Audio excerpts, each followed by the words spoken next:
حضرت صلی اللہ علیہ وآلہ وسلم پر وحی کا ابتدائی دور اچھے سچے پاکیزہ خوابوں سے شروع ہوا۔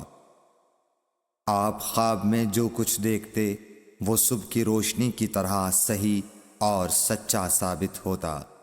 پھر من جانب قدرت آپ تنہائی پسند ہو گئے اور آپ نے غار حرا میں خلوت نشینی اختیار فرمائی اور کئی دن اور رات وہاں مسلسل عبادت اور یاد الہی و ذکر میں مشغول رہنے لگے۔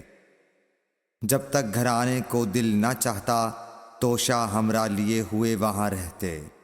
توشہ ختم ہونے پر ہی اہلیہ محترمہ حضرت خدیجہ رضی اللہ تعالی عنہا کے پاس تشریف لاتے اور کچھ توشہ ہمراہ لے کر پھر وہاں جا کر خلوت گزین ہو جاتے۔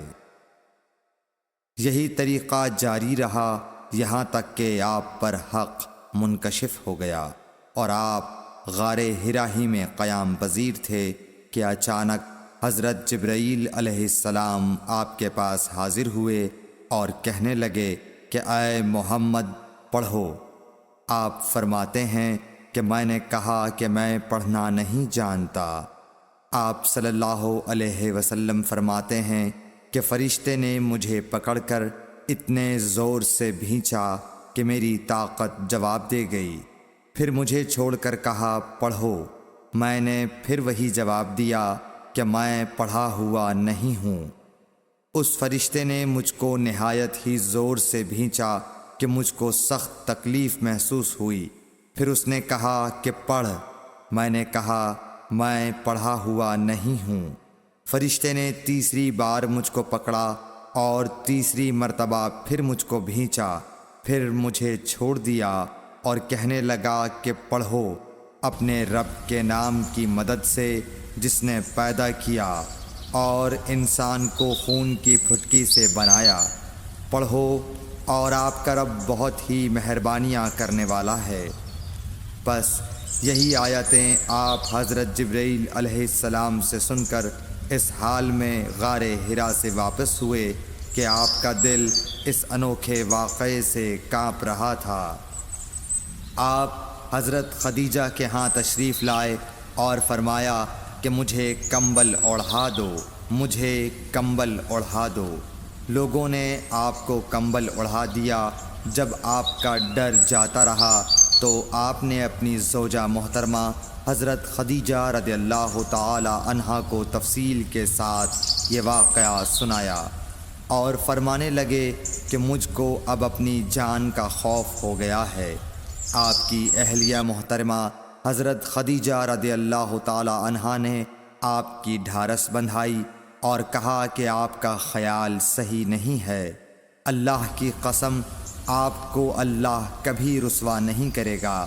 آپ تو اخلاق فاضلہ کے مالک ہیں۔ آپ تو کنبہ پرور ہیں، بے کسوں کا بوجھ اپنے سر پر رکھتے ہیں، مفلسوں کے لیے آپ کماتے ہیں، مہمان نوازی میں آپ بے مثال ہیں اور مشکل وقت میں آپ امر حق کا ساتھ دیتے ہیں۔ ایسے اوصاف حسنہ والا انسان یوں بے وقت ذلت و خواری کی موت نہیں پا سکتا۔ پھر مزید تسلی کے لیے حضرت خدیجہ رضی اللہ تعالی عنہا آپ کو ورقہ بن نوفل کے پاس لے گئیں جو ان کے چچا زاد بھائی تھے اور زمانہ جاہلیت میں نصرانی مذہب اختیار کر چکے تھے اور عبرانی زبان کے کاتب تھے۔ چنانچہ انجیل کو بھی حسب منشائے خداوندی عبرانی زبان میں لکھا کرتے تھے۔ انجیل سریانی زبان میں نازل ہوئی تھی، پھر اس کا ترجمہ عبرانی زبان میں ہوا۔ ورقہ اسی کو لکھتے تھے۔ وہ بہت بوڑھے ہو گئے تھے، یہاں تک کہ ان کی بینائی بھی رخصت ہو چکی تھی۔ حضرت خدیجہ رضی اللہ تعالی عنہا نے ان کے سامنے آپ کے حالات بیان کیے اور کہا کہ اے چچا زاد بھائی، اپنے بھتیجے محمد صلی اللہ علیہ وسلم کی زبانی ذرا ان کی کیفیت سن لیجئے۔ وہ بولے کہ بھتیجے آپ نے جو کچھ دیکھا ہے اس کی تفصیل سناؤ۔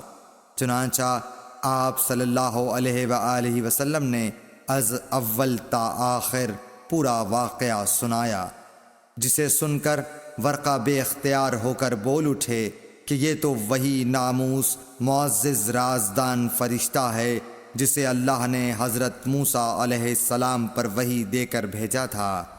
کاش میں آپ کے اس عہد نبوت کے شروع ہونے پر جواں عمر ہوتا، کاش میں اس وقت تک زندہ رہتا جب کہ آپ کی قوم آپ کو اس شہر سے نکال دے گی۔ رسول کریم صلی اللہ علیہ وآلہ وسلم نے یہ سن کر تعجب سے پوچھا کہ کیا وہ لوگ مجھ کو نکال دیں گے، حالانکہ میں تو ان میں صادق و امین و مقبول ہوں۔ ورقہ بولا، ہاں یہ سب کچھ سچ ہے، مگر جو شخص بھی آپ کی طرح امر حق لے کر آیا لوگ اس کے دشمن ہی ہو گئے ہیں۔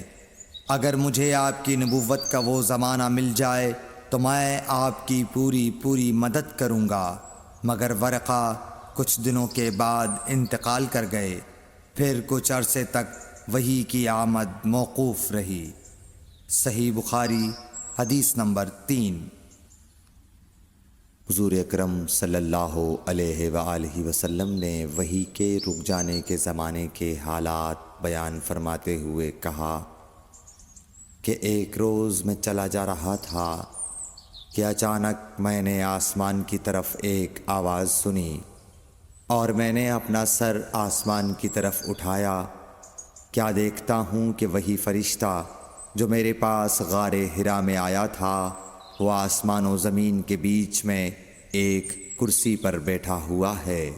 میں اس سے ڈر گیا اور گھر آنے پر میں نے پھر کمبل اوڑھنے کی خواہش ظاہر کی۔ اس وقت اللہ پاک کی طرف سے یہ آیات نازل ہوئیں، اے لحاف اوڑھ کر لیٹنے والے، اٹھ کھڑا ہو اور لوگوں کو عذاب الہی سے ڈرا، اور اپنے رب کی بڑائی بیان کر، اور اپنے کپڑوں کو پاک صاف رکھ اور گندگی سے دور رہ۔ اس کے بعد وہی تیزی کے ساتھ پے در پے آنے لگی۔ صحیح بخاری حدیث نمبر 4۔